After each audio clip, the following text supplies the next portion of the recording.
Yes. So, Yes. So actually, the 12 primary constellations, instead of being the pagan 12 signs of the zodiac, those are tied to the 12 tribes of Israel.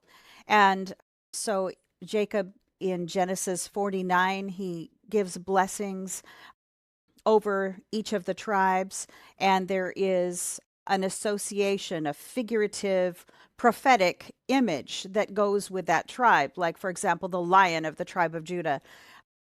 Joseph is the bull. And these these constellation pictures are straight out of scripture, as well as you'll recognize that the players are still the same in the sky as they are in Bible prophecy. So in the sky, the dragon is the dragon, the woman is the bride of Christ, a representation of Israel, which Israel is also represented in the heavens as fish. And that's interesting because if you remember when Jacob lays his hands on Joseph's sons, Ephraim and Manasseh, all right. he utters a fish prophecy over them that they'll multiply and be increased in the earth, etc. So all of these beautiful things were known by the patriarchs. I did write a book on that as well, which is coming at the stars from the perspective of the knowledge of the patriarchs. And the ones that have especially fascinated me are, as I mentioned already, Daniel and Joseph. Yeah. And you would think, well, how can you track them and what they had?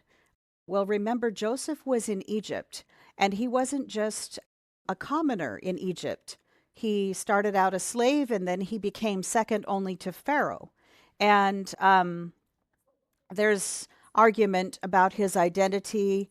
I'm going to just throw my hat into the ring. The book shows, I think, some compelling evidence, but I believe he was Imhotep in Egypt. And Imhotep was the builder of the very first pyramid. And that's interesting because we're used to thinking of pyramids as being pagan, and yet Yah's throne is described as four square, high, and lifted up. So Joseph being Imhotep, and the word pyramid is an interesting word, not to get into that too much, but it comes from fire in the midst or stones of fire, which is a reference to, remember, the Bible talks about how before he fell, Lucifer walked Yeah. up and down amidst the stones of fire. I think Hmm. it's very possible that that was a shape